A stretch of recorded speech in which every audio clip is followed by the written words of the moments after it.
कुछ रास्ते हमें इसलिए नहीं मिलते कि हम मंजिल तक पहुंचे, बल्कि इसलिए मिलते हैं ताकि हम खुद को जान सके।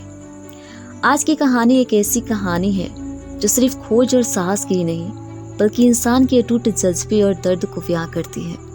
आज हम बात करेंगे एक ऐसे शख्स की जो अपनी आंखों में एक सपना लेकर अंटार्कटिका की बर्फ में उतरे थे, लेकिन वहां उसे सिर्फ मौत, अकेलापन और खुद से मुकाबला करना पड़ा।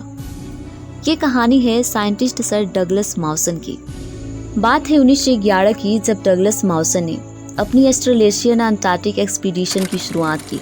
उनका उद्देश्य था अंटार्कटिका के मैग्नेटिक फील्ड, जियोलॉजी, बायोलॉजी, मीटीरियोलॉजी से संबंधित डेटा को इकट्ठा करना। वो अंटार्कटिका के एक बड़े हिस्से को एक्सप्लोर करने का फैसला करते हैं जो ऑस्ट्रेलिया के ठीक साउथ में पड़ता था। इस अभियान के लिए उन्होंने केप डेनिसन में एक मेन बेस कैंप बनाया था, जिसे सबसे तेज हवा वाली जगह भी कहा जाता है। 1912 में माउसन ने अपने दो साथियों बेलग्रेव नीनिस और जेवियर मटज के साथ फोर ईस्टर्न पार्टी नाम से एक बड़ा मिशन शुरू किया। उनका गोल था मेन बेस कैंप से 480 किलोमीटर पूर्व की ओर जाना।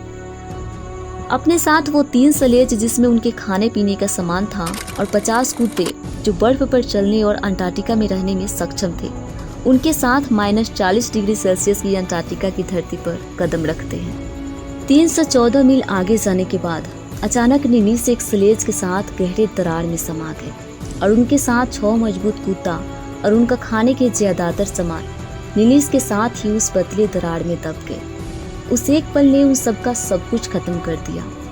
नीनिस को बाहर निकालने के लिए उनके साथियों ने यानी माउसन और मटज पूरी कोशिश करते हैं, लेकिन वो दोनों नीनिस को वहां से जिंदा वापस नहीं बचा पाए। इस घटना के बाद माउसन और मटज पूरी तरह से हैरान रह जाते हैं।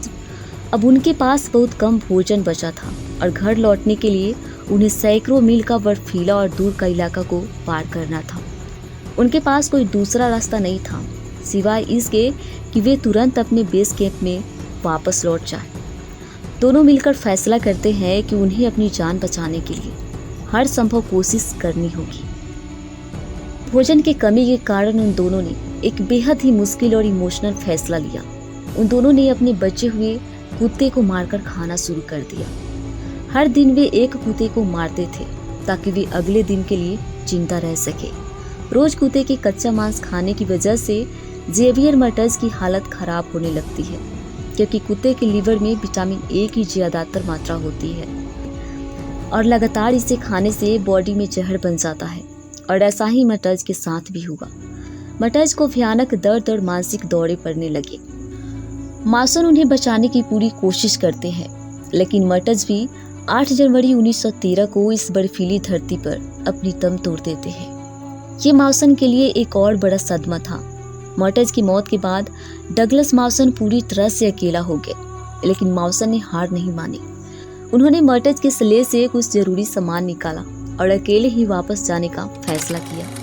उनके पास न खाना था न ताकत, बस एक ही उम्मीद थी, जिंदा रहने की।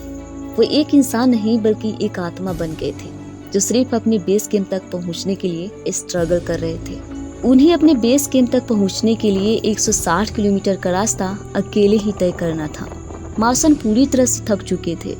उनके पैरों की खाल निकल चुकी थी और बॉडी कमजोर हो गया था, लेकिन उन्होंने हार नहीं मानी। 17 फरवरी को वह भी एक दरार में गिर जाते हैं, लेकिन उन्होंने खुद को एक सलेज से बांध रखा था, जिस वजह से उनकी जान बच जाती है। कई घंटों की मेहनत के बाद माउसन उस गड्ढे से बाहर निकलने में कामयाब रहते हैं और 1 फरवरी 1913 को आखिरकार माउसन अपने बेस कैंप के पास पहुंच जाते हैं। लेकिन एक बर्फीले तूफान की वजह से उन्हें बेस कैंप के पास ही एक गुफा में रुकना पड़ता है। जब वह अगले दिन कैंप के पास पहुंचे तो उन्हें पता चला कि उनकी टीम का जहाज औरोरा कुछ घंटे पहले ही चला गया था। यह सुनकर माउसन को एक बार फिर से झटका लगता है, लेकिन यहाँ वो अकेले नहीं थे, बल्कि उनके टीम के 5 मेंबर और भी बेस कैंप में ठहरे हुए थे।